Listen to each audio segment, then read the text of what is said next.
Hey everybody, what's going on? Happy Friday. So, Fatso Radio, episode number 59. Let me check. 59. Yes. Karin and Rick.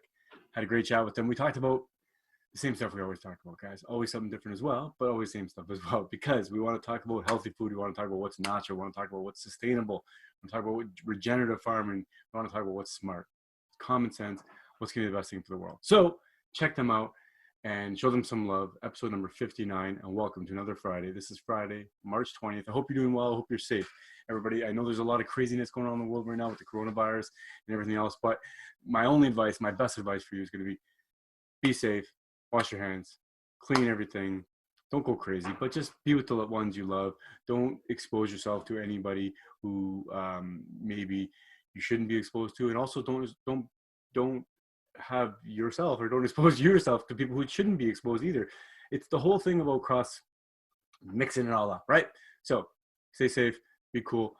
Don't forget to check out the podcast sponsors, of course. Volpe Martial Arts, check them out. I missed the classes. It's been tough this week, but we've been able to get a little bit of stuff online, and we're trying to do more and more stuff online, but don't forget about them. VolpeMartialArts.com. Also, don't forget about PopEarth.ca. Pop Earth, one of those amazing companies. Check them out. Say hi to Julian for me. And one of those amazing companies that is delivering food from all over the country to your door. Check them out. PapaEarth.ca. And don't forget to use the code word FATSOMeat. Save yourself $10 on a small box or $20 on a big box. Folks, put your hands together for Rick and Karin. I love you all. Thanks for listening. Peace. Lily, take it away.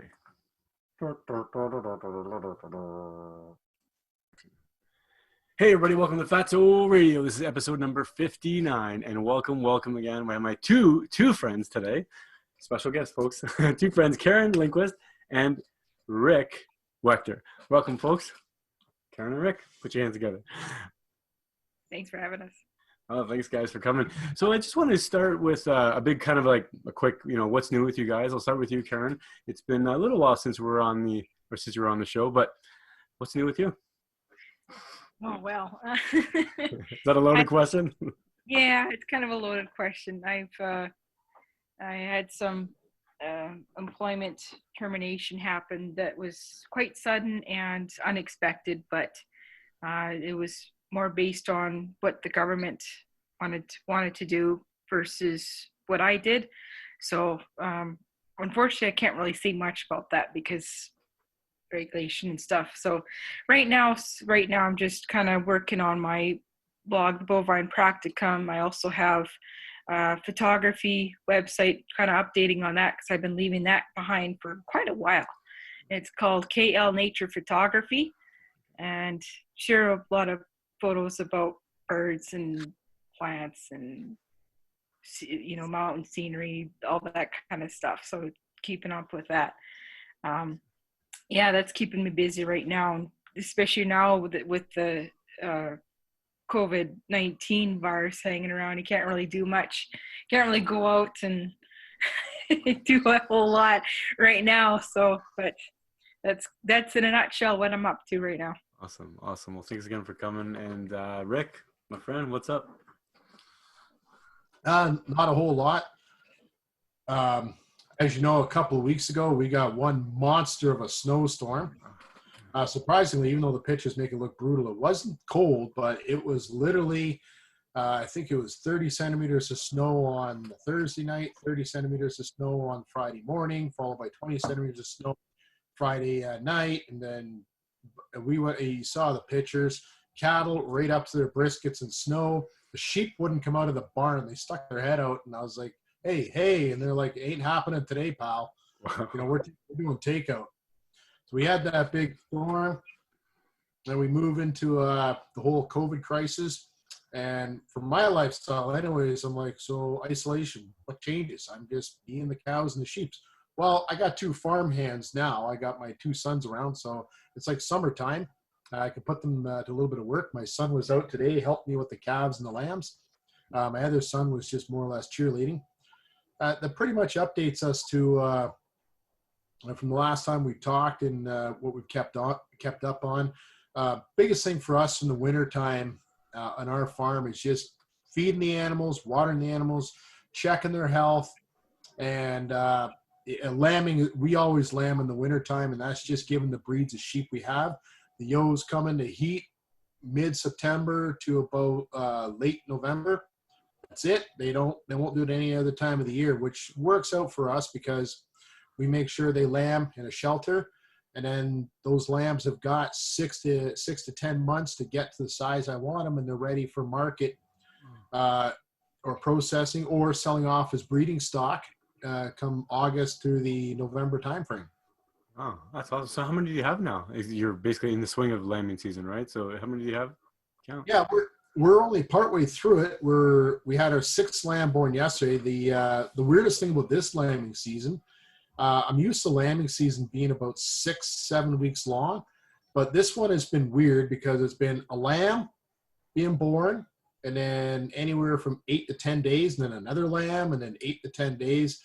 Normally what the sheep do, and I don't know if they just had mercy on me this year, but normally what they're doing is like, hey, look, we're going to have twins. And just when you're trying to figure out who those sheep belong to, the another sheep right beside it has another set of twins. And then you're trying not to mix them up when you're tagging them and figuring out who belongs to who. Whereas this year, they're taking their sweet time about it. So I still got a whole bunch to go through yet. And well, let's see what happens, because I may go out there one morning. There may be like 8 lambs, and I have to figure out who the mothers were that had them. Right. And as I was telling you in the warm-up there, Carlo, we unexpectedly had a calf born today. Yeah. Maybe later on in the show, we could talk about on our operation why we prefer to calve in the late spring, not in the wintertime. Yeah, actually, you can get into it now, Rick. Maybe it's perfect timing since we're talking about the lambing and everything. Why is better timing? Is it, safety? Is it both? Is it? Yeah. We're for the cows, we try to put them in sync with a natural herding ruminant calving cycle, which means the spring flush comes in, and we let the mums get out there, nice warm weather. They're eating grass. They go through about maybe a 1 to 2 week period. Karen, that sounds about right. When you go from hay to pasture, about maybe 1 to 2 weeks, there's a little bit of a changeover in the digestion. And once we get that changeover, then they got we used to have about 6-7 weeks of fresh green in the diet to get them ready for calving. The bull we got, he's very efficient. He got them on the first time. So last year it was early to mid-June, which does work out for us because, as I was telling you, we can get them born, nice weather, clean grass. All right, we move them every day, sometimes twice a day, and the mom's getting all her nutrition. The baby's not laying in filth, okay? And obviously you're not dealing with cold weather or anything like that, although I'm going to say Grey Highlands, Ontario, the last night of frost was June 14th last year. So some of those calves woke up with ice on them that morning, okay? Wow. I know, Canada, we get when I lived in Alberta one year, I remember we had snow at the end of August. Yeah. Anyways, so yeah, now to get to where we're talking about the cleanliness. The mom's getting the best nutrition possible because fresh grass is always better than hay. And then we're getting that calf time to go from when he or she's born up until that first snowfall to put on as much weight, as much fat, to toughen up, harden up, and not have such a shock like this poor little heifer that's born today. It's mild. It's about maybe 1 or 2 Celsius, but okay. Poor thing comes out of a womb and into that, and it's like, that's a little bit, that's a little rough. Yeah. So we prefer they're born when the weather is nice. And I'll tell you a little secret about calves. They're just amazing for when the heat of the day comes in the summertime. They will find the tallest grass. It might mean they, teleport to the other side of an electric fence. Calves have that ability. Okay, it's probably the only animal in nature that can do it. And they reappear on the other side of the electric fence. They'll go find tall grass, curl up in a little ball, and just have a nice little lap or a nap. It's nice, cool. They're a little bit out of the way. The only pain in the neck part is, and we've had it here, is when Lisa and I go to do the next move, until the calves get to be about a week, maybe 2 weeks old, they don't know that when I call them, I have a certain call for the herd. They don't know what that call means, so they don't always wake up. and usually what I used to panic and go looking for them in the grass. I don't do that anymore. What I do is I move the whole herd in the new paddock, shut the gate, turn the fence back on, and then I just look for the moms, okay, that they'll go somewhere and they'll stand at the edge of the fence looking off into some weird direction. They'll start mooing. So I'm like, okay, I just go there where she's looking, put my head down, and just keep walking straight out, and I'll find the calf. And I mean, it's incredible. You got a little depression in the ground, which you could probably barely hide like a rodent, and there's a calf. You know, there's a 50-pound calf curled up in there, just disappears out of sight. And as my wife commented, you know, sometimes you're out there looking and you're like, okay, where are they? Where are they? Oh, I don't see. Oh, look at the old pack there. You know, manure pile. And, oh, that manure pile just had ears that twitched. Oh, that's not a manure pile. It's a black calf. You know, it's almost like playing Where's Waldo, but with, you know, little animals.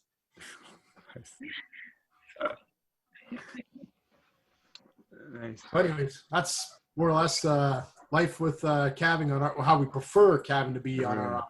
Yeah. Not middle of March and you know, there's 2 feet of snow and ice outside their winter pen. Absolutely. So let's perfect. Thank you. So again, ideally, you're calving. What's your typical calving season again? Sorry. Okay. Just to recap. I mean, this is off season, but late May to okay. mid to late June is best. Yeah. So this is quite early. Quite early. Yeah, we're quite early right now. I mean, it was my mistake. I got to admit, I tried something, bright idea. I heard from one of the big regenerative ag farmers about how you could, just some stuff you could do.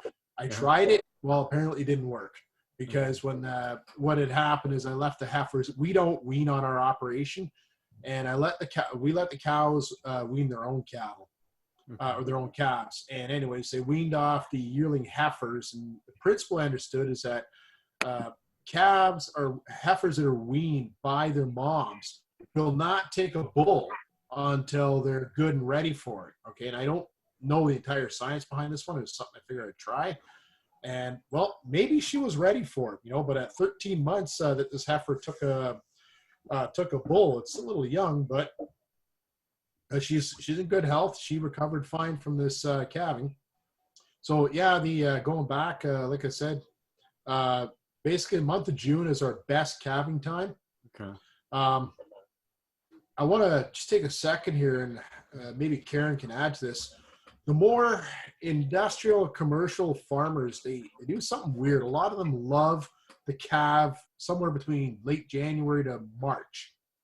And a lot of these guys that I know that sell off to the markets, and they're like, well, you know, we get them born then, and then they're going to go out in the pasture in June or May, June, and then they're going to be out in the pasture, and they're still eating lots of supplemental feed because a lot of these guys don't manage their pastures well. And then they sell them off in the fall, you know, like October, November, when they're pulling everybody off the pasture. So they're weaning and selling at the same time. And their logic is, well, if you get them born early in the wintertime, then they're a lot larger, and you get more money for them when you sell them off in October, November. The only downside, though, is like, you know, I talk to some of these people, I'm like, well, what's your calf survival rate? And they tell me how many calves they lose. I'm like, mine's like almost zero. Okay, we've had one calf lost at birth in the 7 years, and it wasn't due to weather conditions. It was actually due to an undiagnosed goiter due to an extremely low iodine in the diet, which we fixed. Okay, so anyways, I don't know if we want to turn over to Karin. What's your experience out in Alberta there with the commercial and the regen side? Pretty much the same thing. It's just a lot of guys are calving about the same time between starting, like right now, they're calving. Most of them, the purebred guys, they like to start January. And that's mainly because they can, for what Rick already mentioned, they can get their bulls and their heifers up to that nice weight, that nice age range where they can sell their bulls and heifers basically I think it's the following year. I think it is the next year. So it gives them at least a year or so, because they're going to be selling those bulls and those heifers as yearlings. But for the commercial guys, I mean, the commercial guys, they're trying to push a little bit later, you know, like March, April, between February to April. But I mean, by the time April comes around here in Alberta, that's mud season, and calves, when they're dropping on the ground and if they don't have enough straw, that scours the calves. Scours are basically the form of diarrhea, and the calves can get or at risk for that because of bacteria and some other bugs that they can get. And I think, as Rick mentioned, the reason for them to be timing the calf at this time of year versus later on is so they can get the calves to market by September, because most of the calves are already going as weaned calves to market for to the feedlot or to background, mostly to feedlot.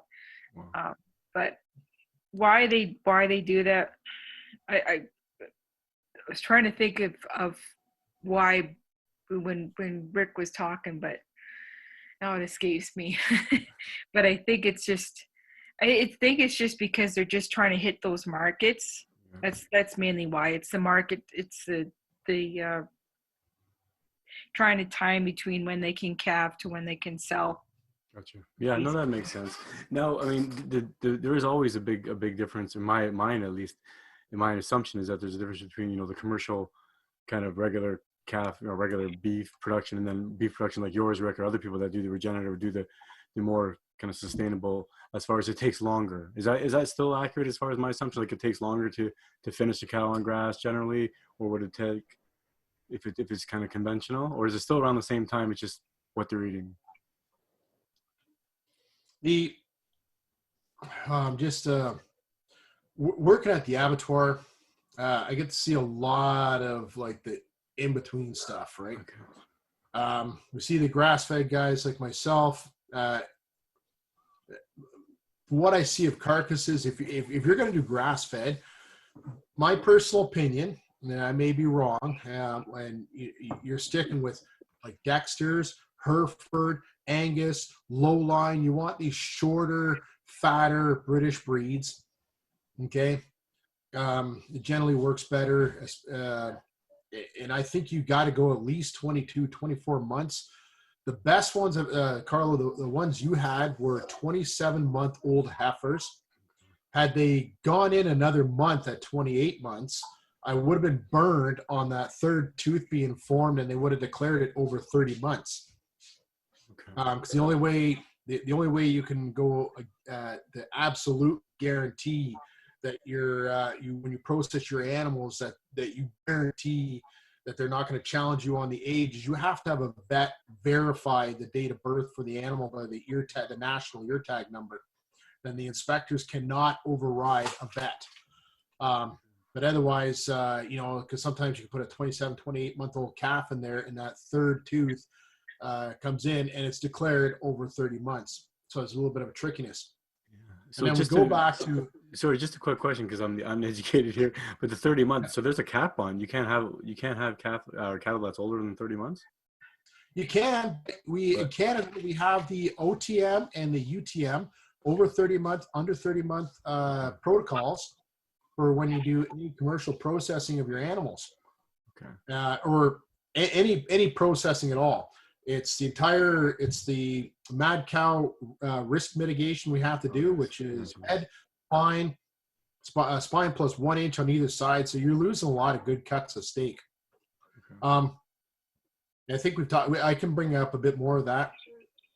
Looking at some of the other commercial stuff I've seen brought in, we did a good size Charolais steer last week at the abattoir, and I asked the guy. It was about 20 months old, but this thing, and it was both a haylage and a grain diet, a mixed grain diet, plus the roasted. When they have roasted soy, you can really smell it. It's got a distinct odor, and this thing, I got to admit, it was a well-finished animal. And if for this guy, I believe he's more of a commercial producer, and he just pulls 1 or 2 steers out of his own herd for himself. But yeah, so that was a Charolais at 20 months, and it was huge, like big, wide. You'd be feeding a small army with that. Okay. I guess it kind of brings me to the next question about food supply, right? We want to talk about that. Typically, maybe it's a silly question, but if I pick out a pack of ribs at the grocery store, or pick out a steak at the grocery store right now, if you could guess, on average, how old's that steak probably, and where did it come from? I mean, because the average person is probably gonna have that same type of question, right? Super center. I'm sure it matters which grocery store I buy it from, but maybe not. Alberta is Canada's largest beef producer. Ontario is second. I know that. Um, I like I told you that age that one animal I saw, which was at a small local abattoir. That we do have large processors here. I don't deal with them. Karen, what do you see out in the Alberta side? Not not that. I don't think it's much different, Rick. It's just really across Canada, it's pretty much the same thing. I think, as far as I know. So Yeah. I don't deal much with the butcher end of it, but yeah, it's I can't think if it's any different in Alberta or not, but because I know for the amount of time, I mean, you have to count for basically when the animal hits the cap bolt until they hit the styrofoam platter, kind of thing. It's Rick, you could probably answer this better than I can, but there is a certain amount of time because of the amount of time the carcass has to remain in the cold storage to kind of cool down and process. Maybe talk to a little bit about that, Rick. Yeah, because I don't think a lot of people have gone even through the process. What typically happens? What's the time frame of maybe how it gets to the plate? You're not going there. Yeah. What I see in our abattoir, and the guy I work for, he's been in the business for over 30 years, and he's kind of giving me the breakdown of things that have to happen, whether you're a small abattoir like ours or a great big one like Stainer Meats down the road. We do the kill on the animal. We get the hide off, get the guts out. Okay, split the beef. The organs are salvaged. And then we get the two sides hung up on hooks. Trying to remember there, because we got the one main cooler. All right, I think it's at about usually somewhere between 2 and 4 Celsius. Has to be under 5. They put it in there. There's some regulations. I don't know if it's provincial or federal, but you're not supposed to have a hot carcass go out of the plant. So a hot carcass is one that hasn't chilled down to that 5 Celsius or lower. All right, and then once it's within our plant, once it's cooled off to that temperature, okay, beef takes longer than larger animal. Lamb and pork's different. And last week we even did some elk. Then it gets shifted off into another cooler room, which is a little chillier. It's not freezing though; it's above freezing, and then that's where it'll hang. The case of our abattoir, because it's there's only 30, 40 beef carcasses there at any one time, and that's very small. All right, that's not a lot. And the guys there, they go in, they judge it, and they look at the carcass condition. Okay, the industrial guys will be different. They'll probably keep more to a schedule. But when you're dealing with those larger processing plants, it's commodity. So they want to see your steers come in, and they may have a weight. They may okay, we want 12 or 1,400 pounds, and they need that weight. They need that fat cover, and they're going to have like a standard protocol to what they're probably going to be sticking to. All right. When you're at the store and you're going to buy ground beef, steaks, whatever, okay, there's a good chance that I'd say it's probably about 2 to 3 weeks of hanging is what I think most carcasses will do. You hear some crazy stuff. I remember years ago there was advertisement for 60 days dry aged Angus beef, and I'm like, I talked to my boss on that one, and he's like, no, that's just going overboard. Yeah, exactly. The longest I've had one of my Dexters hang for was 32 days. Yeah. Okay. So basically like anywhere within a month or so, or a couple weeks, right? Yeah. And then so the typical beef, like maybe from your abattoir, after that, where does it go next, right? Kind of beef production 101. Slaughter 101, yeah. on our plant, when it's ready to be cut, they stay, and it's rails. You got to imagine it's like a train track up in the ceiling, and it goes from the kill floor all the way through the cooling to the chill air floor. Then there's the big heavy doors. You open them up, and then you just bring the carcasses right out to the cut room. The cut room is probably it's like maybe 8 feet by 20 feet. It's small. Okay, and they get it in there. Ooh, what's this? No, Dominic. Hey, wait. I want to see what it is. Sorry, that's my older son. No problem. No problem. You know, Wait, I just want to see. Dominic, say good night, and then you got to leave. Good night. hey, Dominic, take care, buddy. Buddy, head out. Okay, sorry. Problem. Little interruption. My oldest there. Okay. Anyways, when they get onto the cut floor, that's when they're weighed. Okay, and you are for us, when you pay for the cut and wrap, you're paying by the weight of the carcass, including the stuff that have to get thrown out. And some people get mad and like, well, why am I paying for that? It's like they still had to cut it, they had to hang it, they had to process it. Yeah. Okay. And I can't go too much more into there. I don't do the fine cutting. Yeah. That's where my boss and his son and his wife they do. Like, honestly, it's like watching ninjas with knives. They're just back and forth. They use the big saw for some of the big cuts, and then down knives flying back and forth, and they these beautifully cut steaks as well. Have you seen, Carlo? Yeah. So basically, after the cutting meat stage, it's either going to the butcher or it's going back to the producer, right? That's simple, right? Yeah. Yeah. So I mean, the lucky thing with the plant I work at is we do from kill to wrap it up in paper and it goes in your freezer. Yeah. Not some other places. I know it'll be different depending on what you're looking at, because some shops will actually take in half carcasses or quarter carcasses. Like there's a butcher shop in Collingwood that just reopened, and that's what they do. They take the whole carcass. No, you gotta leave. Okay. Dominic, upstairs. Sorry, he's back. No problem, buddy. Yeah. So I've talked to the boss, and they've done some interaction with the larger places, and some of the larger places there's like crazy machinery. We're talking like machines that'll pull the hides right off of the cattle. If you've never skinned an animal before, cattle they got really thick hides. There's a reason why natives wore bison as clothing, because it's like armor practically. I bet. So anyways, they got machines that'll skin them. They got the just more of an industrial approach, whereas the plant I work at, it's like artisan, it's craftsmanship. Okay. We have some high-powered pulleys and stuff like that for lifting the carcasses up, but most of it's done by hand.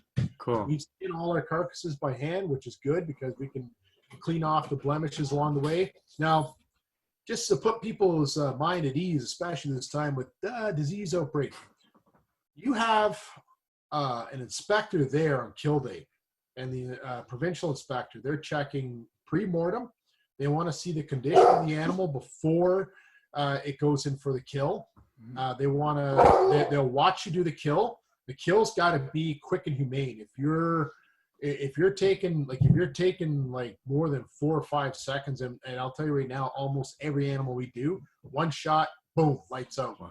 Sometimes you get a big bull in there, and it's about 2 or 3 seconds just to reload and put another one in to make sure it stays down. All right, but if you're not doing that like that, if you're not within 5 seconds, you're going to end up in trouble with animal welfare. Yeah. And then they will check the carcass. If they don't like something they see on the carcass, they'll cut it off. Sometimes we get a bruised carcass in, and the inspector just say like, all of that, it's got to come off. And we've had to take a whole leg off of a cow before and throw it out. The other thing too, like it's happened before where someone tried to send in some it was for their own consumption, but they tried to send in really unhealthy pigs, and the inspector just looked, said nope, pigs are condemned. So they bring in a vet. That's they bring the CFIA will send in their vet. Then we have to have a livestock vet, not a puppy and kitty vet. Okay, Karen and I, we were dealing with a situation last year with puppy and kitty vets saying that, sickly cows are okay on the internet. Like, no, no, no, no. You got to be a proper livestock veteran, like large ruminant, small ruminant, etc. So anyways, they bring in a vet outside of the CFIA. They both had to look at these pigs. Okay, yeah, no, they're no good. So they don't even come into the abattoir. They stay in the holding pen. We go out there. The act of mercy is done. They're put in and they're disposed of. Okay, and that's just to let you know. Like in the almost year and a half I've been in the biz or working part time in the provincial side, it's very strict supervision. Like the cleanliness is amazing. Okay, the standards expected of the carcass is amazing. I'm not allowed to do it, but if I ever brought you into that plant, if I brought you into the chill room, there's no foul odor. It smells like you opened up a package of steaks. That's what it smells like. Sounds amazing. Well, it's like in Canada, we have high standards. Yeah, that sounds good. Well, that's actually a good segue, I guess, to the next question, which is, food supply. Is it at risk? Do you think? Do we think? You guys know much about the food supply? Maybe we can kind of get into that a little bit as far as where is the majority of our meat coming from? Actually, Rick, you touched on that. I think you said majority of our beef is coming from Alberta and Ontario. As far as I know, everything is running as normal, right? I don't think there's a shortage of anything. But I don't know. Do you guys care to kind of weigh in on that, Karen? I don't know. You still there? Well, yeah. Sorry, Karen, I'm going to say some stuff. You can grow on this one because this starts to tie into Karen's side of the business. So when you look across our normal beef industry, right? I'm going to pick my words carefully. So you got producers at the bottom end, okay? Cow-calf operations. Sometimes you have backgrounding operations. Sometimes you have feedlots. Okay, there can be 2 to 3 stages in the normal system for just growing the beef. Okay, and I say 2 to 3 because some guys I know will actually do a cow-calf and background as well, and then they'll send the steers off for a 3 to 6 month finish at a feedlot. Okay, so there's that's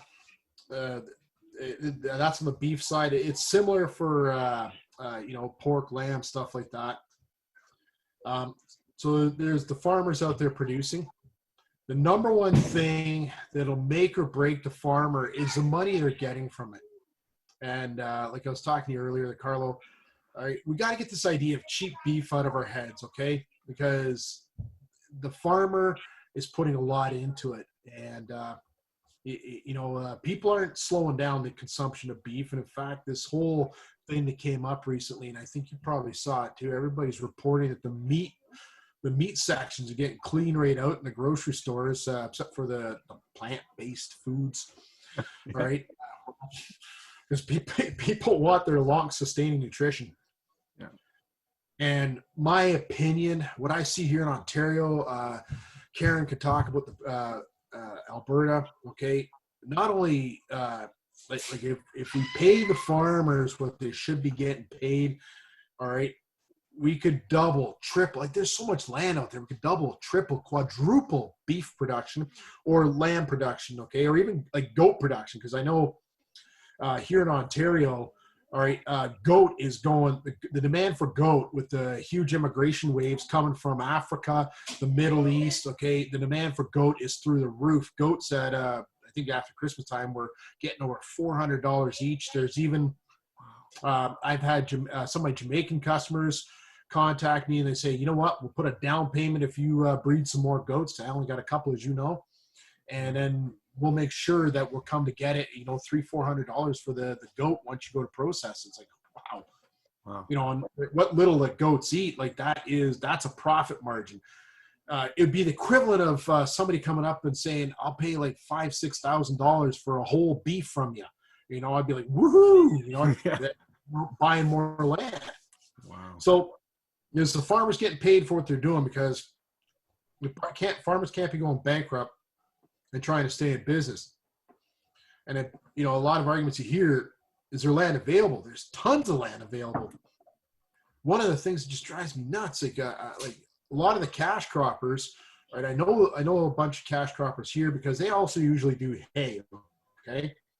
And it's just, we're talking about, it's more economical for me to buy hay in than the own equipment myself. Okay. And I talk a lot of these guys, and many of them were once beef producers themselves. A lot of them got out of it because they just felt the money was just killing them. But you look at some of these crop fields, and there's no reason why, if they're taking off like a winter wheat. Winter wheat, you're planting in the summer before, you grow it, and you harvest it. It comes up fast, about mid-May, late May. Here in Ontario, it might be different numbers for Alberta. Right, Alberta does triticale and barley really well. Ontario is good for our wheat, oats, and rye. Anyways, there's usually, except for oats, there's winter version of all these grains. So when typically happens, they're taking them off, mid to late May or sometime in June when they're ready to combine them. All right, I know some crop guys just don't bother doing anything with the crop field for the rest of the year, and that's, well, get a cover, like Gabe Brown style cover crop out there. Put like 10 different species out there. Get some green, a whole bunch of green annuals growing, and then put in some mobile combines in the form of herding ruminants. Let them clean it up before it gets to seed. They'll refertilize. They'll beat up the ground a little bit to keep it a little soft. And right there, we're making better use. We're getting two uses out of one field. Instead of this, I plant my corn crop and then that's it, or I plant my wheat crop and that's it. It's more efficiency. Anyways, I'm going to clam up for a minute and we'll let our Alberta sister here chat. Yeah. Yeah, though it's just kind of thinking the same thing. Like you're in Alberta, but we have oats. We also grow oats too. Barley is a heck of a crop. Triticale, because there's always no guarantee that it's going to be like the moisture is going to be consistent year round. So triticale is really great for that. And fall rye is another one. I know Rick mentioned winter wheat, but fall rye is very popular biannual that guys like to use for raising in the summertime to seed like about May, June, usually about mid-May, and then it just stays green all throughout the year, right into freeze up, even past freeze up, and then it'll start producing seed the next year after good hard winter. But no, the thing is that it's not so much of a food shortage problem, it's more of a food distribution problem. And of course the other thing too is producers, they're not getting their fair share of what they're selling, no matter whether it's the grains, no matter whether it's the livestock end of it. They get a itty bitty tiny little share compared to what the middlemen get, the people that take it from from the farm to the grocery store, basically. So they're the one who are getting most of the money. They're getting rich on it. That's the unfortunate part of it. But I mean, if it's basically, it's a can of worms there, Carl. When you ask, like every question is. Because the thing is that I could talk. It affects both the crop and the livestock end of it. Like, it's just, I mean, for the cropping end of it, Rick is absolutely right in that we, with the crops, I mean, here it's canola, snow, canola. That's the rotation. Sometimes some guys are, they might throw on some wheat because the canola market isn't there. So, they'll just to kind of offset all the low projected canola prices for the next year. So they're gonna, throw in a wheat crop. But still, that's I mean, they're not putting in anything extra, in between the seasons, from when they're putting the seed in the ground to when they're harvesting it. Basically, there's only green cover in the field for no more than 2 months, not even that. And then the crop is basically green for maybe a month and a half. And that's the only time when those plants are actively photosynthesizing and putting carbon in the ground. And by the time they're basically done, they already go into senescence and they start maturing. And no matter what crop it is, they're done. Like they're not putting anything of value into the soil. They're just maturing and then producing seed. That's basically it. So the importance of having a green cover all year round and a living root in the soil all year round is pretty important. And I mean, it's and on that note, I kind of go on a little bit of a different tangent here, is that when people consider something like regenerative ag, or the sustainable ag, or agroecology, all those kind of different names, and they think, let's say for grazing livestock, they think that it's more of a waste of land versus your typical monoculture cropping. And then I kind of argue that, well, look at monoculture. Okay, let's look at that for now. That is probably the biggest waste of resources right there, because I think I've talked about this before, but I'm going to say it again because it's so important. You're putting in one species, right? And when you're putting in one species, the seeder has been calibrated so that you're seeding it at a certain distance between each plant. I mean, each seed is maybe no more than 2 inches apart. Let's say for wheat, for wheat you're spacing them a lot closer than with corn, right? Corn, I mean, you need a whole lot more space, but with wheat it's spaced every 2 inches with a couple nice little pellets of fertilizer with it, and the row spacings are 3 inches maybe. I may be a little bit off on that, but that's what I remember from all the crop that my dad did when we were farming. And and that's it. That's basically, you kind of look at it that way, and how many plants per square foot is in that piece of monoculture. It's not a whole lot. You compare that with something like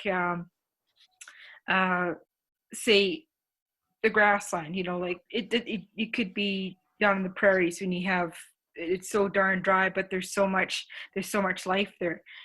There's probably 10 times, if not more, plants per square foot in that little piece of prairie versus what's in the field. So it kind of calls the question, well, what's more efficient? It turns out that when you're looking at it that point of view, the grassland is so much more efficient, not to mention biodiverse compared to that crop field.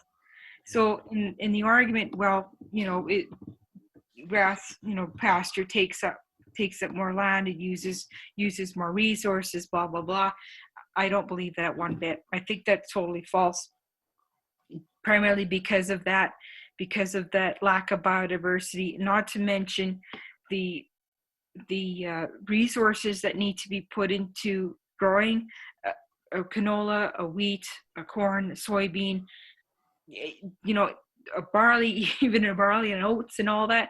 The fertilizer that are basically taken from, they're produced with fossil fuels.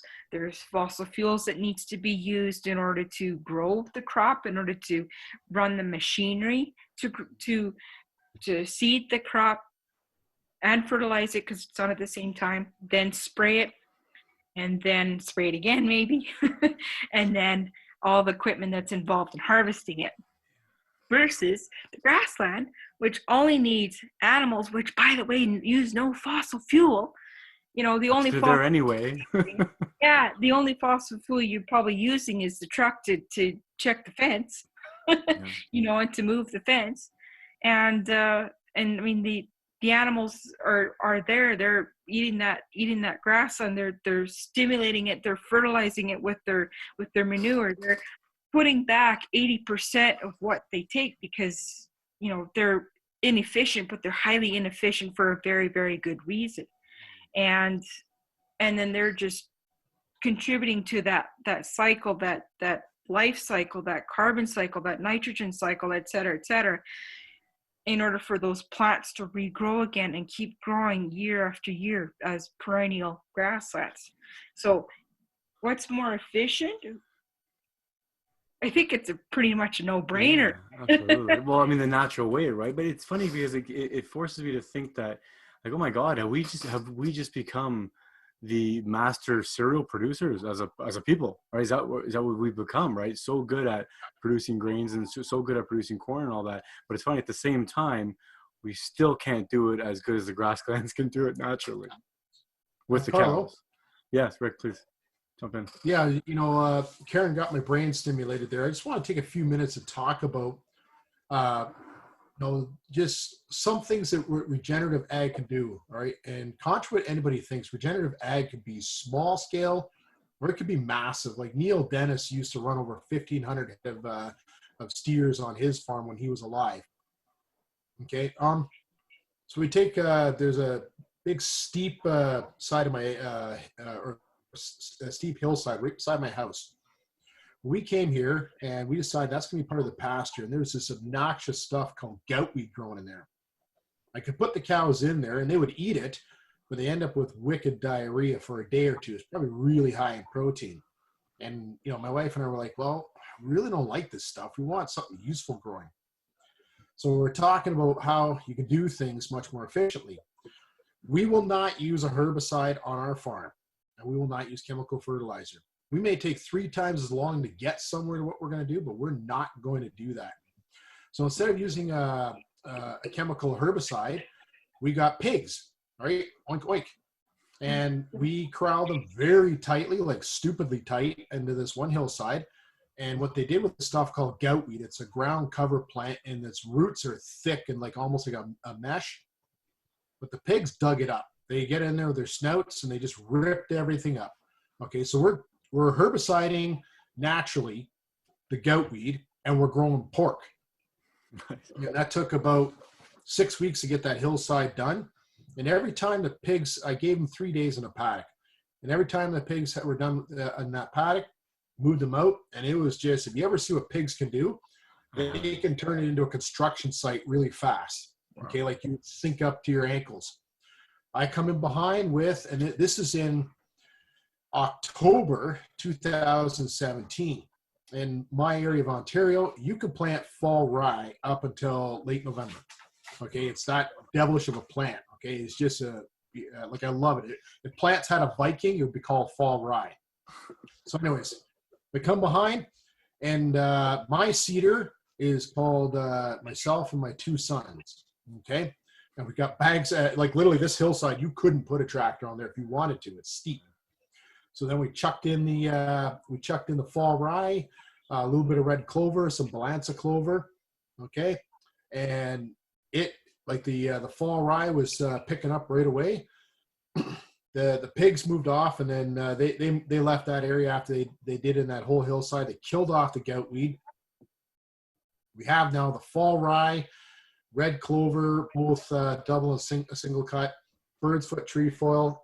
And I think next spring I snuck in some oats in any bare spots I saw as the snow was pulling away. But like we're talking, and I've got a picture of this somewhere. I'm gonna have to dig it up for you and show it to you.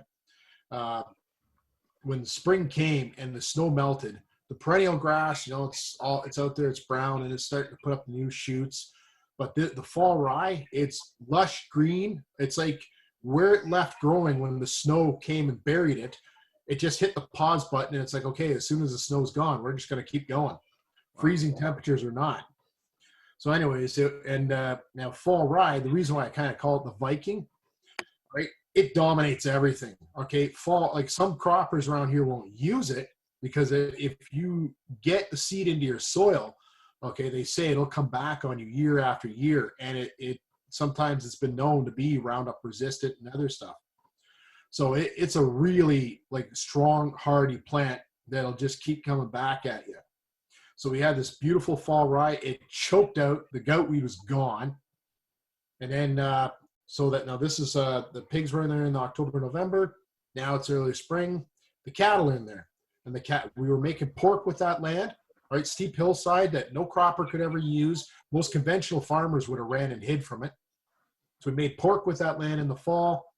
And then in the spring, we're making beef with it next, with very little rest. And these seeds aren't costing me a lot. When Karen was talking, like, come on, like fossil fuel is not going to be here forever. We've got to learn to do efficient things, and a little bit of man labor, toss some seeds around, and you're good. Okay.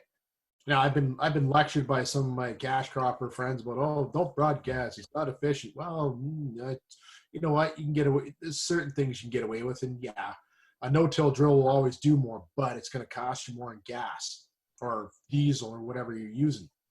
So anyways, that's an example. That's just a small example where regen ag comes in. It's, as Gabe Brown says, you work with nature, not against it. So I needed to kill a plant, use a pig. I planted something in for cheap, okay, and then I put cows on it to grow, to fatten them up on it, okay. And then once the cows were out, I take one of my other secret weapons. It's called ODH, Old Dirty Hay. All right, when you get round hay bales, they get covered in snow and ice, and they make like a shell, and that's what keeps all the hay inside fresh in the wintertime. Well, for me, what I do is I literally take like a serrated knife, and I saw off, and I peel back like almost like armor plate covers the outside of the round bale, and I make a pile of this stuff. And then in the spring, I've got this half rotted. When it's half rotted, it's half composted, so it's it's partway there. Usually loaded with some kind of perennial seed out there after the cows were done knocking down the fall rye. Just toss out a bunch of that, nice and thick. Let it just rest for about 6 to 8 weeks, and then I was putting sheep on it, okay? And they were eating the perennial grass that was coming in behind it, plus whatever neato things. Sometimes you get a few, whoa, I don't quite want that. But when people want to know, besides the fact that I eat sheep and I sell like lamb, okay, sheep are beautiful for cleaning up like obnoxious plants, okay, like goldenrod and these other funny ones. I don't even know what they are. I just know I don't like them. Okay, so that's another again regenerative ag. Yeah. And there are people doing this on scale. So like any farmer up here going on, oh, it doesn't work. We got Karen and I both know this guy. It's Gabe Brown. He's probably like the world champion by now. This guy has just got so much going on the same pieces of land in his farms in Bismarck, North Dakota, that he just, he works through almost like a cyclic method, and he's always building up the soil. That's what he's always doing. And he doesn't narrow himself, like getting away from this compartmentalization that this land is for corn and soy, and this land is for grazing cows, and this land is for hay. Like my own concept here, I don't believe a pasture and a hay field should be two different things. Maybe one year you're using this field to pasture your cattle, and I'm very insistent that every ruminant farmer should do some kind of rotation. Then the next year, flip it over into a hay field. Okay, like with hay production, for example, it's not as taxing as crop production, as far as I know, but you're still, because you're taking off hundreds of thousands of pounds of carbon in a hard matter, carbon and protein in the hay, and taking it off the land. All right, you're gonna have to repay that soil with all that stuff.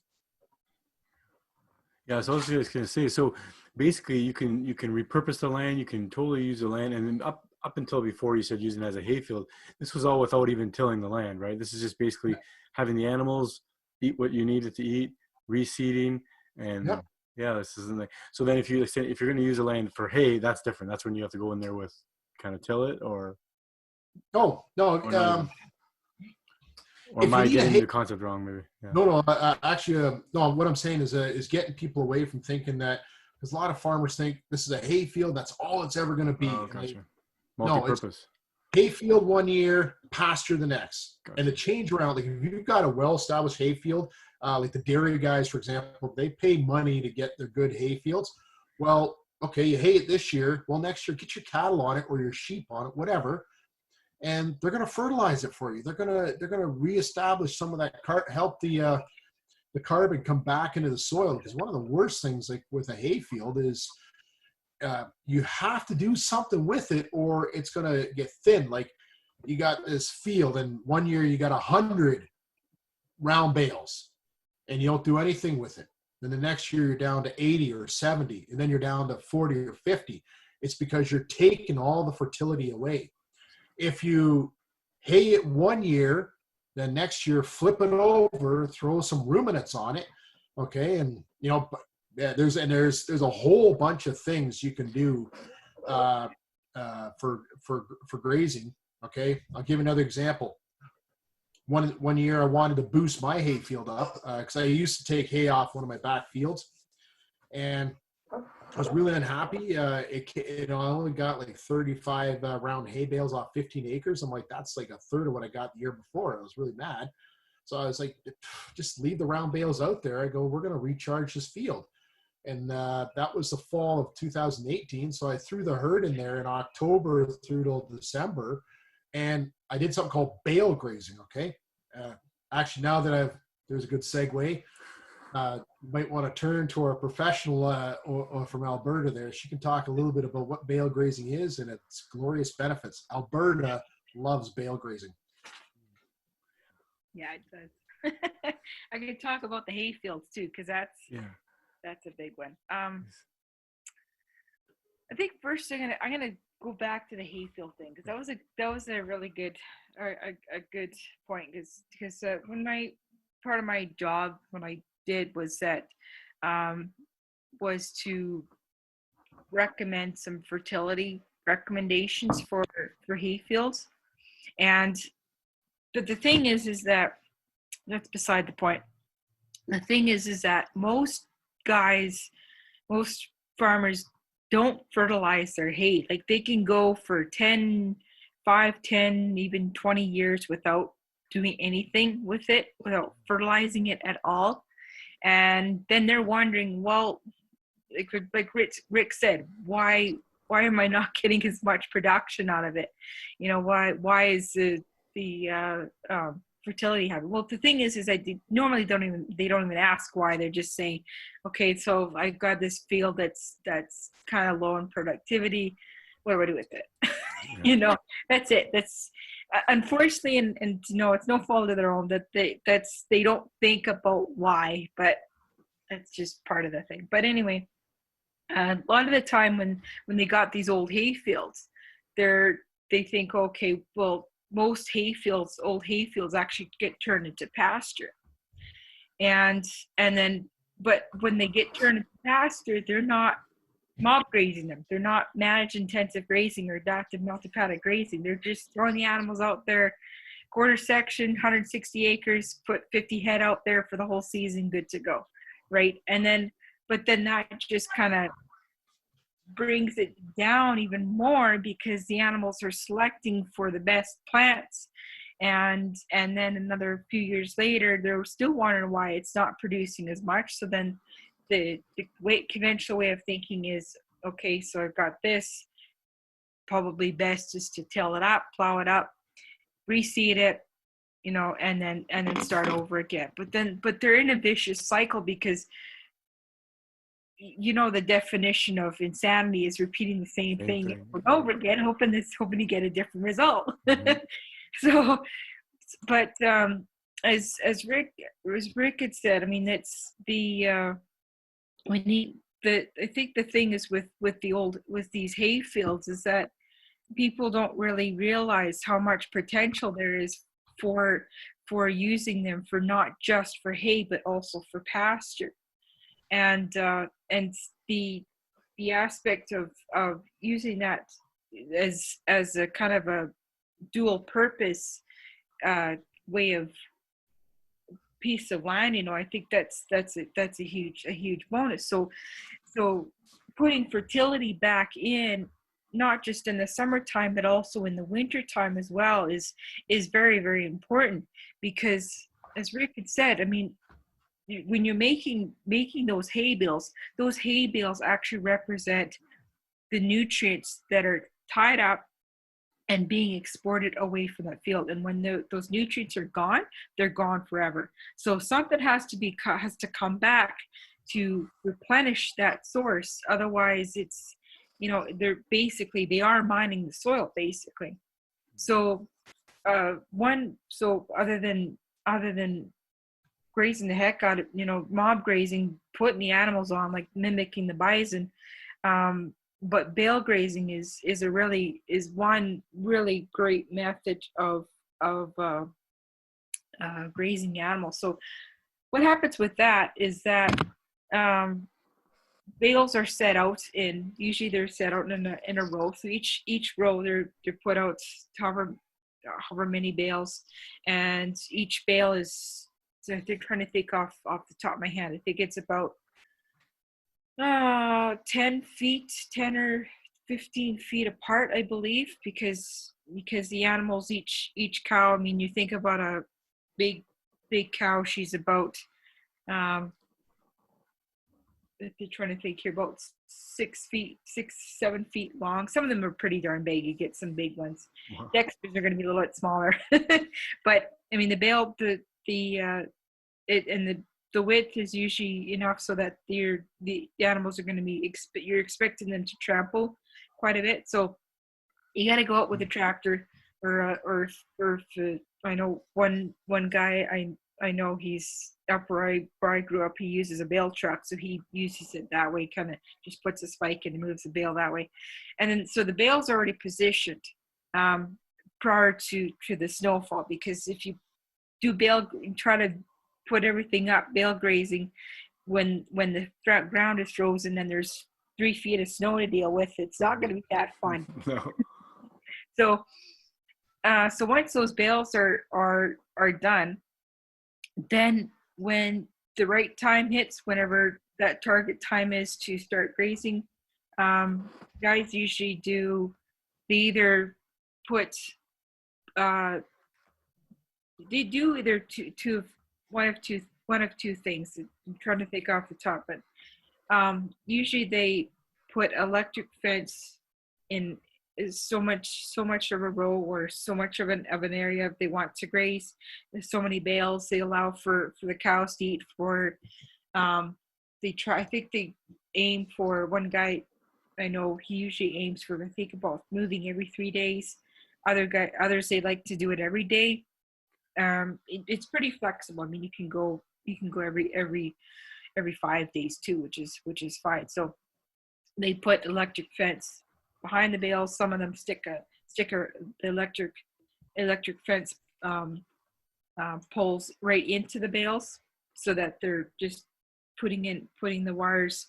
They're just letting the animals just eat. But usually they're just kind of putting it out behind the bale so that the cows are able to eat those bales before they're moved on to the next. And then they let those animals, once you get the strings off, you got to get the strings off before in the fall, and then they just let the animals go at it, and they eat those bales, let them eat those bales down to not quite nothing, but enough that there's a bit of a layer left, bit of a thatch layer left. So they try to aim for waste factor. The amount of waste that's left behind is usually, I think they aim for about 20 to 30%, I think. And then once they get the manure out, the animals are going to be trampling them as they eat. Manure is going to be there, and then they move on to the next bales, and so on and so forth. So bale grazing is great if there's a lot of snow on the ground, versus something like swath grazing where they have a crop, barley crop. Let's say they've already swathed it previously and they're moving cows out. It's harder for the cows to be able to get at those swaths when there's 3-4 feet of snow, versus when you get bales that are 5 feet high, and you still can dig in there, and you still can get the cows to eat at those bales. So that's basically bale grazing. And one of the benefits of bale grazing, you start seeing that. I've been up to a couple places now, and the you at least start seeing some improvements. Usually it's about 2 years. It takes 2 to 3 years. It takes for everything for that that thatch to really break down, for the to grasses and the other plants to come up underneath. But you can tell, after a couple of years, you can tell where the best fertility was, because when you compare the grass in those spots versus the grass that's growing away, the grass is a deeper green. And when the grass is a deep green color, that means there's a lot of nitrogen there.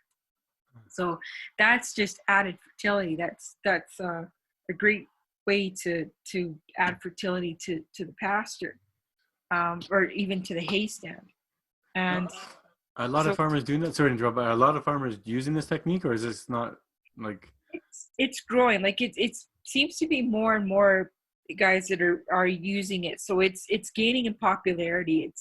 That's what I've been seeing. It's not as popular as what I'd like it to be, what I think I'd like it to be, but it is growing in popularity, which is and this would be aligned with the regenerative approach as well, right? Because it is adding back to the soil. Okay, good. Well, the next question that I have for you, maybe both of you, but you could probably get it from a different angle, is a two-part question, I guess, is it sounds like we're going more regenerative, right? Is the world getting more regenerative? Is it what speed we're going that way?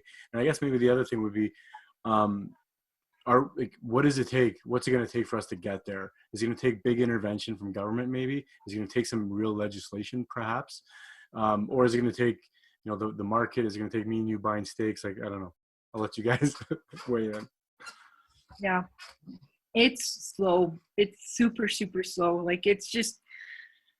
I don't think it's going to be government it's going to be the one to push it. I think it's more from a grassroots way. Like that's what's happening right now, is a lot of this stuff is happening from grassroots, from the farmers, because they're the most important part of the whole system, and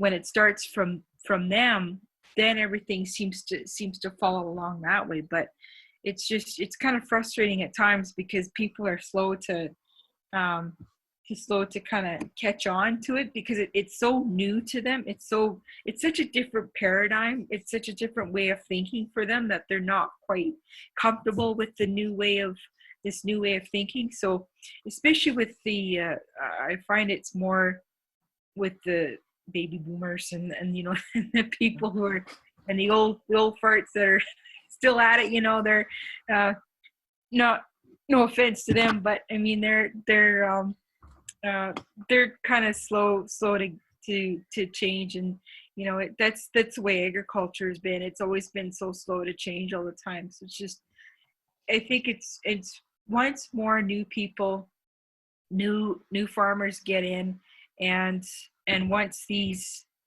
and I think also once they get more and more educated about stuff like this, that's where it's going to be the farmer to farmer extension, and the farmer to farmer interaction is what's going to be really important, and already is showing to be of great importance. Like, look at what Gabe Brown. I mean, he's a farmer. He's educating farmers. We need that kind of stuff. We can't have. My job was great because I come from a farm, so I could relate to those kind of things. But when you get, people don't quite appreciate having that top-down approach, where they're being told what to do. I mean, a lot of farmers have been so used to that, but they're far too used to that. That needs to change. That they kind of have to be pushed, encouraged, and empowered. Because empowerment, that's a very, very important word. They have to be empowered to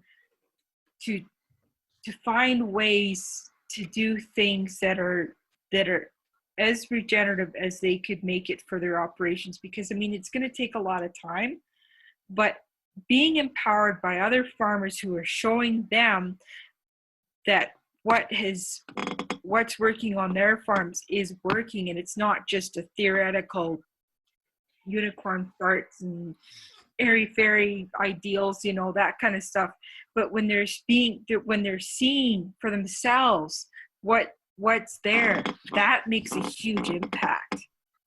Because I was at a meeting before I was I was let go, and that one of our meetings was we had a lot of producers and a lot of farmers in the meeting, and they had mentioned that they got people that come back, like guys and girls that, you know, raise their own, that are farming, they seem to come back a lot more with a lot more ideas and more things of what they can do when they see what's going on and see the success and even see the failures, you know, and then they can go back to their operations and implement what's some things on there, and then tweak and then work on it and see how it works from that.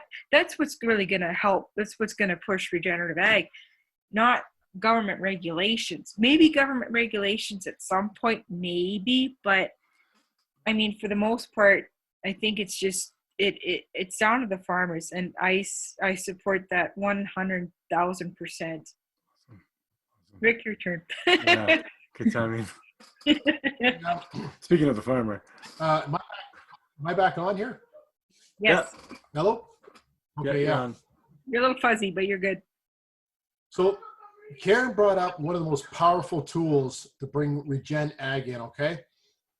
You're not going to have some, how do I put this, city person in their Birkenstocks lecturing a farmer about how they should rotate their cows in the field, because honestly, that's not what the farmer wants to hear. They don't want to hear, what the farmer wants to see is the examples.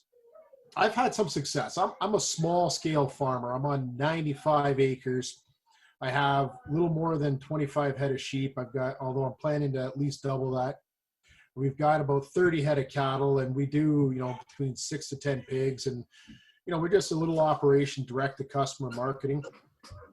But where I have done things that, and I didn't plan to do this, but I brought some of these old fuddy-duddies around to my farm when they're going to deliver hay, or, they want to see what kind of an operation I've got going on. And the first thing I remember is I've had a couple of the old fuddy-duddy beef farmers look at my cattle and their jaws drop, and they couldn't believe it. I'm like, well, what is it? And they're like, your cows, their hair coats are shiny and their physiques are perfect.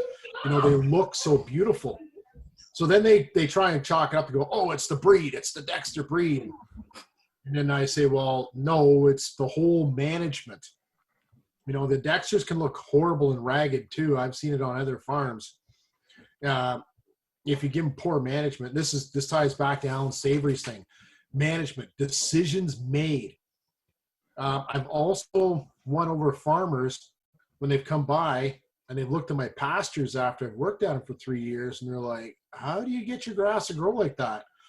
So I start explaining about it, and they go, no, that rotational grazing stuff's just a bunch of wasted time. And I'm like, well, wait a minute, how come it works for cutting hay? You grow your hay up, you cut it, you rest the field for a period before you do second cut. And they go, yeah. And I'm like, okay, so why don't you graze it with fertilizer left behind, rest it like you would a hay field, and come back? And some of the old fuddies, I catch them off guard with that. The other ones are just like, and they mumble away. The other part of getting regenerative ag out there, Carlo, is kind of the operation what I'm doing, right? And that is, I want to bring people to the farm. I want them to see happy cows just grazing and chewing cutout deep, tall grass. I want them to see sheep chasing each other, playing a game of tag out in their pasture. I want them to come see like the pigs digging up and having fun, burying themselves in out in a part of them, getting them to do some construction work. I want them to see the animals on a hot August day chilling out with both my silvo pasture, trees and shade. You just show them, like, this. We got to get the general public's perception that agriculture is these closed in like concrete buildings, and that, you know, people like, especially with the beef side, you know, people think that calves are born in feedlots and then they just spend their whole lives there, and that's not the case. All right, I know, and I'll tell you this right now, I am not a fan of the industrial egg, chicken, and turkey, and even the pork side. Okay, I think there's a lot of improvement there. Okay, but those things I just mentioned right there are kind of companion things you could do almost anywhere. If we just, it comes down to management. We got to change how we view things, because you know, the quota system has its strengths, but it's got some hindrances too. So, you know, we get the farmers on board, we get the general public on board. Karen and I are on Ethical Omnivores movement on Facebook a lot. And I got to give a lot of props to our friend Lana, okay, because it's like, we got one of our things, the vegan annoyance group. We call it the Fight Club. We go there and we just, boom, we hammer each other with, okay, they put their propaganda out there, we come back with facts, propaganda, facts, and everybody, and I show it to people who aren't farmers or vegans, and they're like, oh my God, they go, you guys come in with information. They come in with rhetoric and, you know, emotions. So this is like, how do I put it? It is a total campaign here. We got to get the information about regenerative agriculture to the masses. Okay. Another thing I'll take a second to talk about, and I know Karen's going to probably be able to relate to this one. For the farmers getting into it, there isn't a cookie cutter instructions for how to regen ag. She's in Alberta.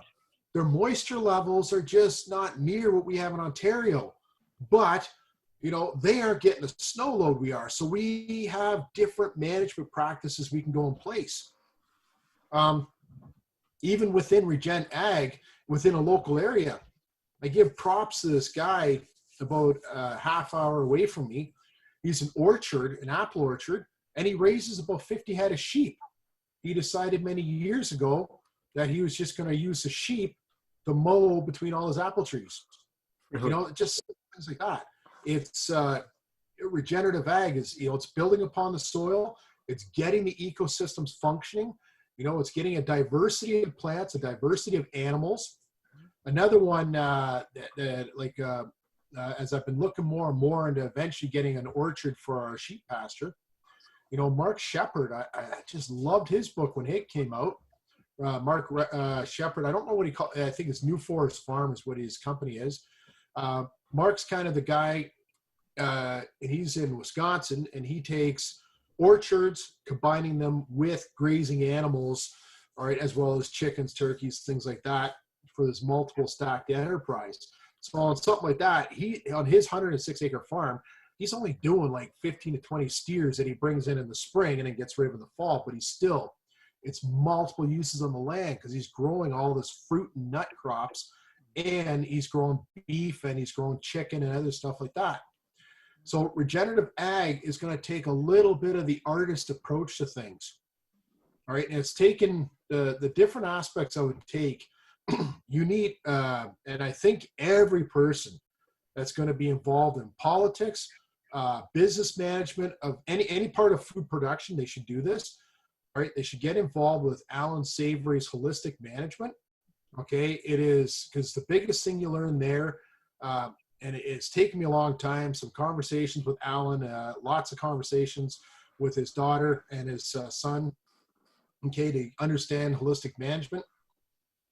You start making decisions and planning things out for what they call whole management, you know, environment, social, economic, okay, and you're not just planning for the next growing season, okay, because a lot of farmers, and I've been guilty of it at times, okay, you're just worried about how you're going to get to the end of the growing season or how you're going to get to next year's season, okay, and we got to start planning like Gabe Brown does for, okay, how's this farm going to run for the next 200 years? You know, you start making long-term plans. When you think like that, and when you start planning things out, and part of holistic management, it's monitoring what you're doing, okay?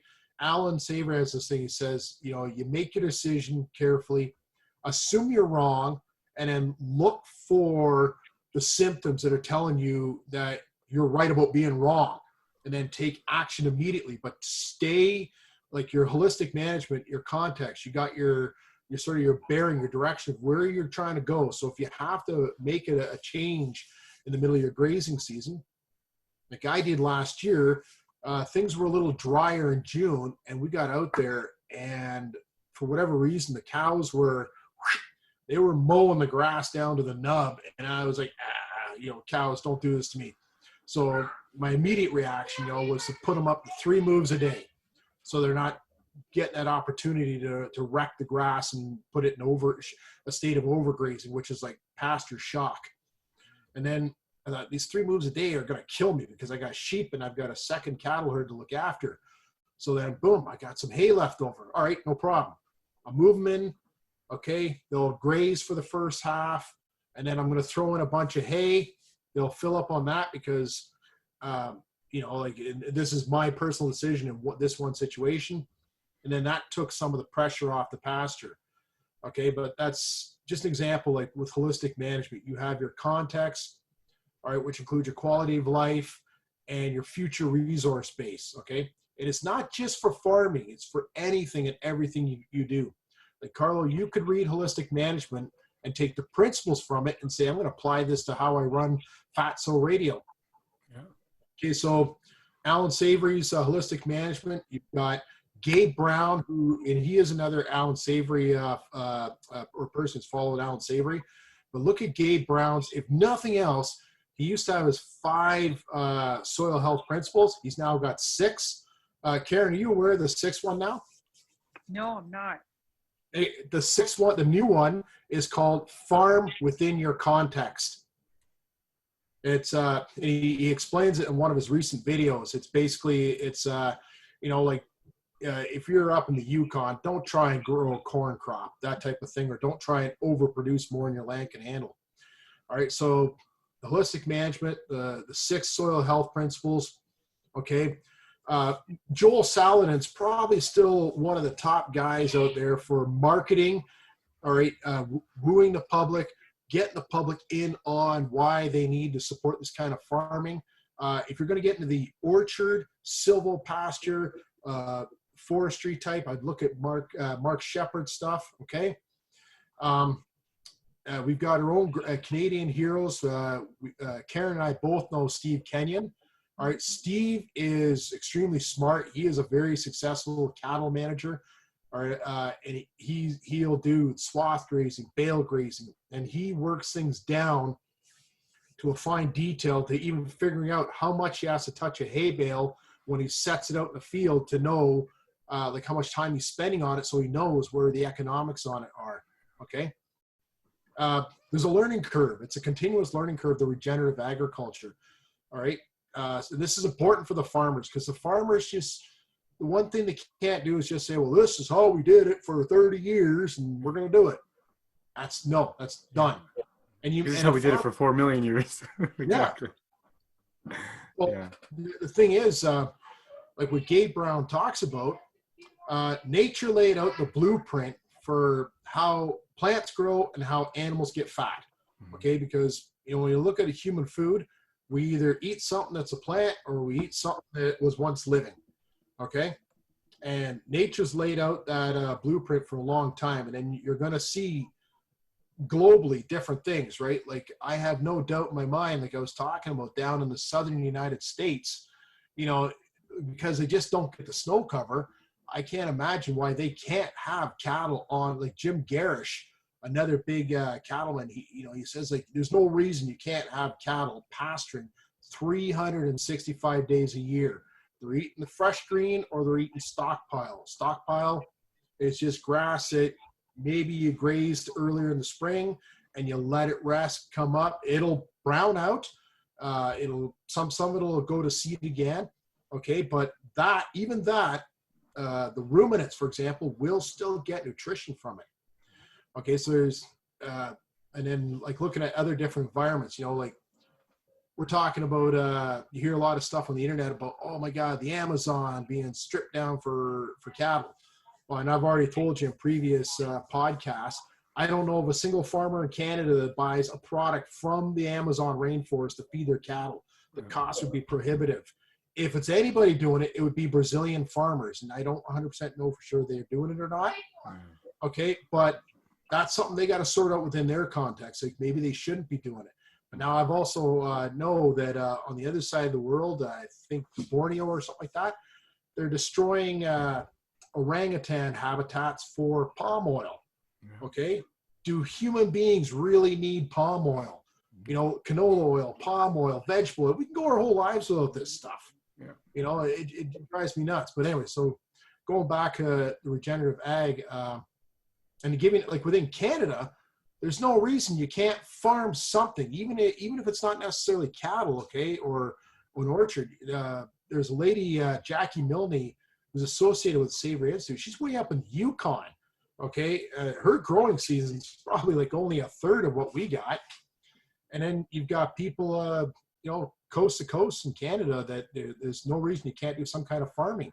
Well, you don't want to handle large livestock. You can, you know, maybe you have like a blueberry, blackberry, raspberry type farm, and then get some turkeys and chickens. If you can't handle chickens, and man, I mean, it's just like a bunch of house cats that are running around, you know, except when you shake a bucket of grain, chickens come along. That's actually a good question that I had. So like, basically, I mean, you can grow, you know, sheep, goats, you know, pigs, like, you know, even cattle, like basically anywhere along North America. Could you not? Like, what land is not meant for them? I mean, marshlands, I guess, swamplands, but I mean, grasslands is a huge portion of that, right? Well, what you said about swamplands, who lives at like the swamplands and marshlands? Who lives there? Yeah.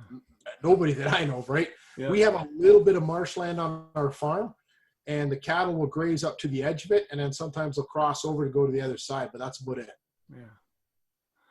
But yeah, it's interesting because, you know, the arguments we often get, or the concerns we often get, is, oh my God, where are we going to find the land to keep on doing this? Like you guys said, you know, we need how much land to make all this cattle, but you really don't. And it's all about using that land effectively and using multiple, you know, multi-using it, right? Don't you, when you're not using it for your cattle, use it for your hay. Like you said, we're not using it for hay, use it for other things. It's interesting because the route that, or the direction we're going, the direction that seems like we're going, is sustainable, not only because it's the smartest thing to do, but we have to, right? In days like today, or in times like today, where we think, oh my God, where's our food supply? We might not have food next week or something. That's when I think these things really make sense. So it's like, holy shit, what's the simplest way that a human cannot F it up, right? It's let the cattle do their job. And then when the cattle do their job, let's process the cattle essentially, or the ruminants and everything like that. So it's funny, I can't help but think with the viruses and everything else, it's like getting chickens in your backyard, getting a goat, even a sheep, even, like, I mean, this is not out of the realm of possibilities for people. Like, I mean, we're removed from it, so it feels like it's so foreign. But you know, we're only 50 years away from everybody doing this years ago, right? Or 100 years ago, everybody did this. Or tell me I'm crazy. I don't know. I think, you know, in hindsight's kind of a funny thing, but I think what happened is, as we advanced too quick, this is my opinion, it's not fact. I think we advanced too quickly with technology in everything, okay? Like, look at from the early 1900s, the electric car and the combustion engine car came on around the same time. The electric car kind of got shoved off to the side, and we went with combustion engines, thanks to the oh God, those American guys there that were behind that. But you know, we went from that airplanes to, you know, 70 years later throwing someone up on a moon.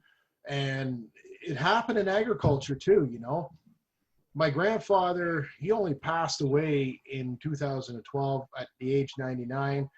And you know, my dad was telling me when he was a kid, they were still using old steam belt driven tractors, okay, which was like in that day, which was technology came around in the late 1800s. Wow. You know, and before that it was just it was horse technology based, horse and hand technology, and that technology goes back to pretty much the start of civilization. Okay, so if you look at for 10,000 years, our agriculture was very similar. We didn't have the gift of knowledge. We didn't know about soil health. We didn't know about glomalin. We didn't know about root exudates or mycorrhizal fungi. And then suddenly we get this new technology in the 20th century. We all saw the later portion of that, and then it advanced so quickly in everything, transportation, military, agriculture. And I think in some ways what happened is we lost part of our way, and instead of focusing on how can we better use of technology to do this, like when I see these monster sized tractors for crop production, Karen, you probably see them out in Alberta too. These things that can like fill up a highway. Yeah. The guys will drive them at nighttime because they know if they do it in the daytime, they're just gonna have a line of cars just honking horns at them.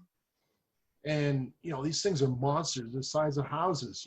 50 years ago, he didn't have tractors that big. Yeah. And it's, as Joel Salatin would say, you're hitting the bullseye of the wrong target. If we focus more on process of soil and natural functionings of the ecosystems and emphasize that instead of bigger, powerful diesel-driven engines, we might have just been in a better spot. A lot of the stuff with that we focus on with regenerative agriculture, much of it is not a big secret. Like, not plowing or very, very limited plowing of land. There's stuff I read, and I wish I had the name of the books. It goes back to the 1800s and 1700s. And same with managing your cattle in several different paddocks. There's a guy wrote a book in the 1700s about that, before electric fence was even thought of. So there's a lot of things that they're not like sudden new secrets. We've got things now that are really starting to come out. Like I was talking about the discovery of glomalin in 1995, the root exudate exchange between mycorrhizal fungi and many plants. Okay, people may not understand that, but that is a big key into getting carbon out of the atmosphere and into the soil like a vault. Okay, like a carbon vault. We're going to put it in there. We're going to lock the vault up tight, and it's going to stay in there. A little bit of the carbon will come out to make a plant, and then some of that carbon will get gobbled up by cow, sheep, pig, whatever. You get what I'm saying there, Carlo? Yeah, for sure. How we approach things, when you say industrial ag, in my mind, it's not just big feedlots or huge chicken houses, okay, or massive crop fields. It's thinking the wrong way. It's just, I'm going to force this to grow. We're going to use these chemicals and this math equation to equal precisely that for bigger, larger productions, instead of how do we more efficiently use this. You could force, theoretically, regenerative agriculture on every farmer out there if you took away every gas or diesel-powered piece of equipment away from them. Yeah. I will tell you right now, in 2 years, these guys would all become regenerative agricultural experts because they would have no choice. We have that giant solar flare that knocks out all technology. 2 years away from total regenerative ag. No, but I mean, that it's almost like to me, I mean, and Karen Leslie wanted to jump in with something, but it seems like it's almost like the perfect timing for me. I mean, I am very optimistic by nature, but I think maybe it's the perfect time for us to get our shit together, excuse my language, with diet, nutrition, and to get our shit together from the idea of agriculture and to the whole monocropping, because it can't be a coincidence that all this monocropping and all these grains and all these cereals and all this stuff that they're making in soy is also not good for us, right? Let's be honest. The name of this radio is Fatso Radio, right? But the idea is that we have been told, and I think part of the reason why we went down that angle is that we've been told, don't eat the pig, don't eat the beef, don't eat the chicken, don't eat the, whatever, don't eat the fat of it, because we need to eat these grains, we need to eat these greens, and especially the grains, right? The soy, the corn, the wheat, the butter. We do not need that. I mean, I can tell you, we don't need that stuff. So I wonder if it's the perfect timing. Like I said, maybe it's the year 2020. Everything's coming together this year. The good, the bad, the everything, right? But I wonder if it is, and I'm optimistic, but I wonder if it is good timing, because at the same time, like, the soldiers that are fighting for, or I guess the people, the army, behind the regenerative ag, seem to be a lot of the people that are in the whole, let's eat healthy, let's eat back to the roots as well. So going back to the old ways may also mean going back to the old ways of eating. And I think it makes sense together. Does that make sense to you guys? at all? Yeah. Yeah. I mean, without getting kind of too much more in the nutritional side, but it sounds like maybe we are getting our shit together, right? Like I said, from a nutritional standpoint, slowly. I mean, there's still going to be people fighting, just like if we're getting our shit together from an agricultural standpoint or a regenerative standpoint, you're always going to get the people probably where money's invested, I'm sure the most, that are saying, so you guys are wasting your time. Don't do that. Don't do that. Let's do the old way. Do where the big businesses, the big money is invested. So I guess get off my soapbox there. But anything that we can kind of maybe can wrap this up. Anything we can leave for our listeners, for our viewers, as far as Karin, anything for you? Let's start with you first. Anything that you're working on currently, but then maybe some tips for our listeners or words of inspiration for our listeners. Jeez. Yeah, easy, no problem. But first of all, what are you working on now?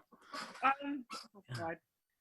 Right now, actually, I'm working on a blog right now called The Wonderful Ruminant Herbivore, and it's a blog on the Bovine Practicum talking about how basically how the cow functions, how the ruminant functions, from kind of taking them on a journey from the mouth to down to the rumen, and looking at all the microbiota ecology that's going on in the rumen, and then kind of take them on a journey up to the back end of the cow, kind of thing. And that's kind of I'm setting that stage because I have other blog articles I want to talk about methane emissions, which is a really big one. Why cows should not and are not fed soybeans and canola. Why that's why they're basically they can't be fed, and of course I want to talk a little bit too about the feedlot, raising them in feedlot, grass fed, that kind of thing. So that's kind of my big ones that I'm working on right now. So I also I just brand new added to the site, to the website, a new section called Forages and Grasslands for Ruminants.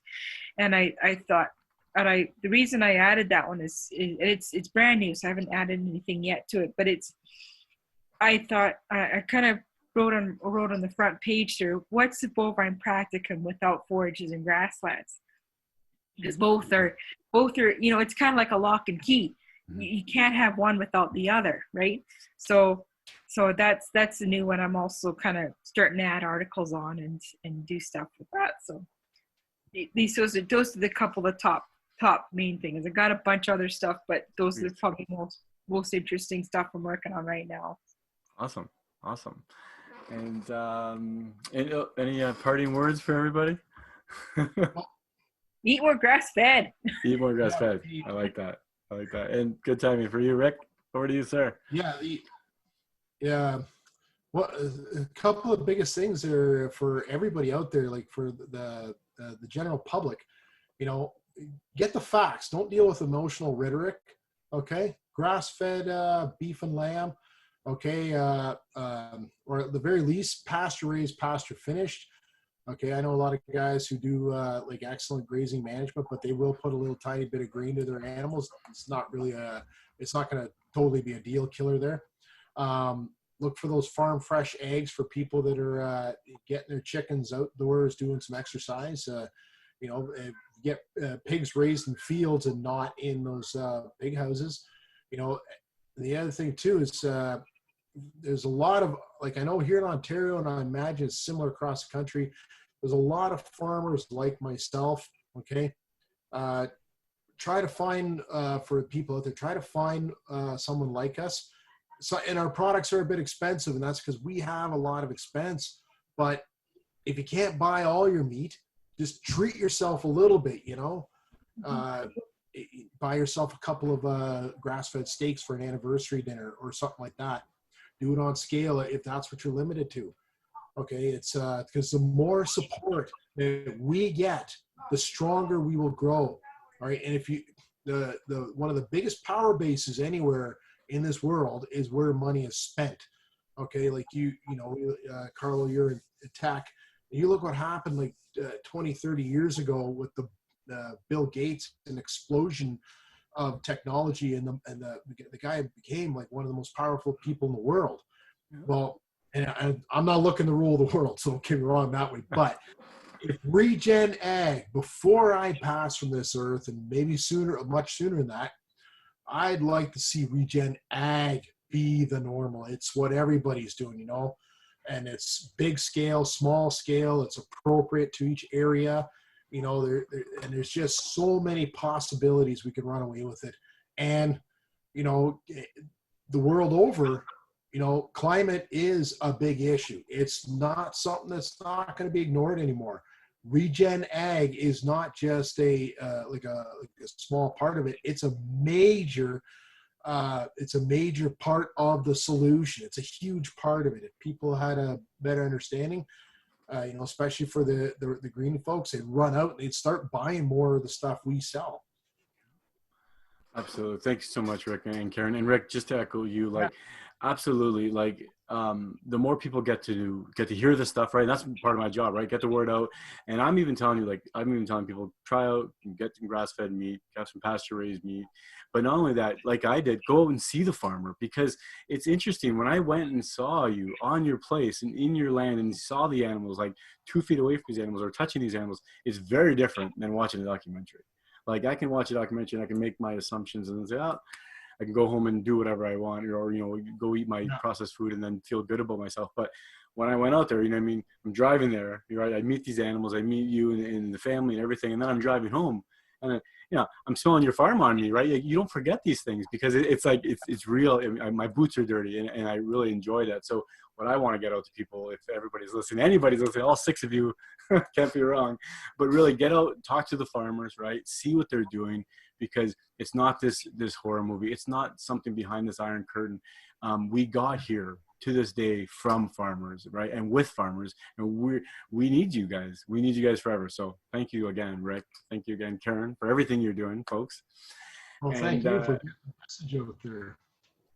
My pleasure. Thank you so much. So everybody, thank you so much for checking us out. Fatso Radio, episode number 59. Rick and Karen, thanks so much, folks. Have a great night, everybody. Talk to you soon. I love you.